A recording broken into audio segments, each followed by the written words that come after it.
Shalom and welcome to the premiere episode of Bible Word Spotlight. My name is Elder Gabor, and I'm going to be taking you on a journey, and we're going to discover the word that you're looking at, the true meaning of this word called religion. Most people, they ask, what religion are you? And we always say, those of us in the camps will usually say that religion comes from the Latin word religio, which means to hold back, keep down, and restrain. But actually, there's a lot more depth to this word in relation to our relationship between us and the Most High, Yahweh Bashem Yahushai. The word literally means to bind. And you'll see that in this journey that we're about to take. I have three sources that I have read through, and they seem pretty credible, seem pretty plausible. And I'll share it with you, brothers.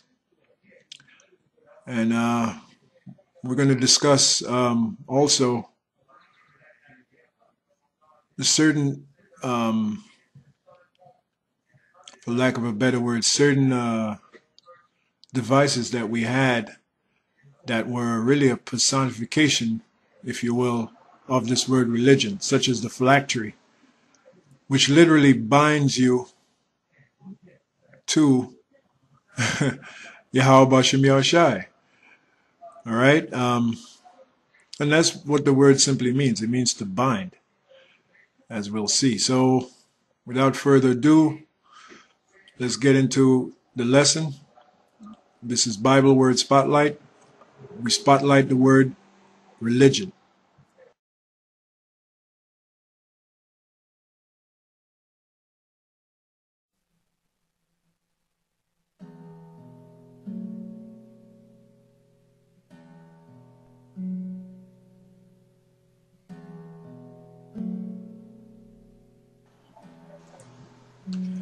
Okay, our first source comes from Online Etymology Dictionary. Now, you've always heard the word etymology. Etym is from the Greek truth. Ology is also from the Greek study. So literally, when you put it together, the word etymology means study of truth in words. Now, is etymology a good thing? Well, anything that shows truth or exudes truth is a good thing. So etymology is a good thing to get into if you're going to deal with this knowledge. As it is written, let us move on to perfection. So part of being perfect in this word, again, as it is written, Matthew 5:48, let us be, the Most High demands perfection. As you move to perfection, etymology would be a good tool to have. And the internet is loaded with tools that you can find that will help you in better understanding words. And this is why I put this channel together, to help the serious-minded brothers, and apparently is going to help the scoffers as well to understand words better. Hey, the best way of defeating the scoffer is to just keep doing work. You know, after a while, they're like that chihuahua, them scoffers. They keep barking, yap, yap, yap, yap, yap. After a while, they're going to get tired of barking and talking shit, and they're going to come to the realization that, hey, while I'm busy talking all kind of shit as a scoffer, these brothers are working. They're putting in work. So, but anyway, let's go to our source here, Online Etymology, and let's see what we can learn about the word religion. Religion, obviously it's a noun. You see the N here, noun. Circa, when you see C, that's a circa, which is Latin for around, 1200. So the word came on the scene around the 1200s, which would put it smack dab in the Latin era. So the word is actually a Latin word. Now, let's go to this is from the same, the same site, Online Etymology. What I did was cropped it to get right to the point. According to Cicero, now Cicero, I do believe I have there we go. Cicero was, his name, well, he was a philosopher, and his name was Marcus Tullius Cicero, was a Roman philosopher, statesman, lawyer, orator. Orator means speaker, political theorist, consult, and constitutionalist, right? And here's his stats, you know, born, full name, assassinated. So let's go back to, and I don't believe he looked, by the way, let me make mention that I don't believe he looked like that. This is the Edomite's version of what Cicero looked like, or looked like. I believe he was a so-called Negro, which was an Israelite, which lived around, you know, which considered himself a Roman, you know, a philosopher. Most of the philosophers back then were Jakes, like Socrates, Aristotle. They were Jakes, and they looked like so-called Negroes. So again, this is just an Edomite's version of the real Cicero. So let's go back to what he said concerning this word religion. According to Cicero, derived from religare, the word derived from religare, which means go through again, read again. Re, again, legere, read. And this seems to be, that's where you get the word lecture from. So literally the word religare, which is where the word religion derived from, means to go through, read again. Now, well, let's read on before I make that point. However, popular etymology, again you see the word etymology, among the latter ancients and many modern writers connects it with religare, to bind fast. So now, if you go through and read something over and over again, you are bound to that thing. So you are binded to it. Now, what's the thing that you would go through and read over and over again? The law. The laws of the statutes, the laws and statutes of the commandments of the Heavenly Father and the Son. You would go through and read it again and again. And when you read the law, it's very repetitious. Even the comedy troupe Monty Python from England, they made a spoof about that, I believe, in the movie The Life of Brian. Or was it, no, it was The Holy Grail. The movie called The Holy Grail. I don't think that's the exact name of it, but you'll see it. It's a spoof on the laws, statutes, and commandments by they call themselves Monty Python.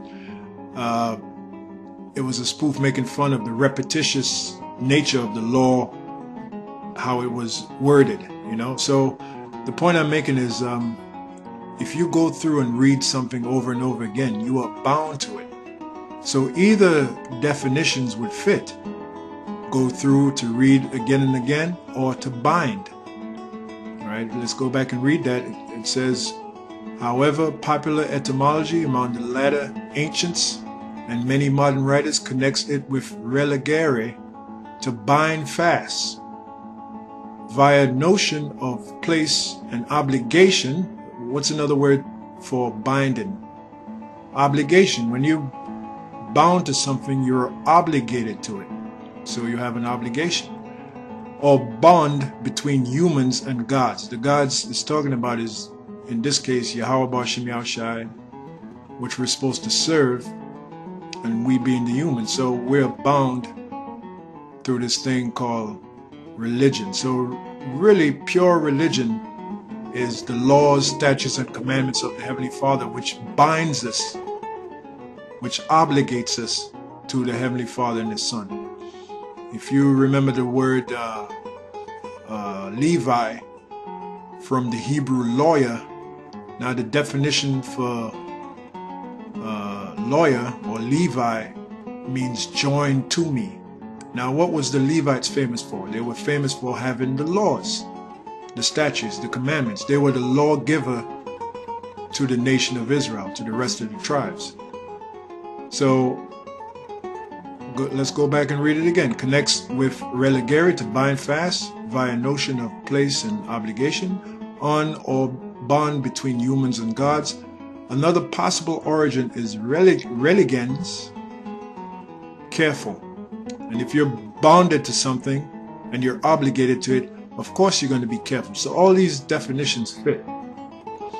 They all serve to further explain the word.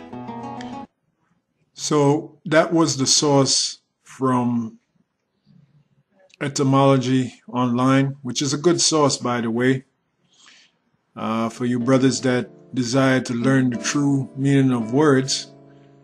You would go to that site,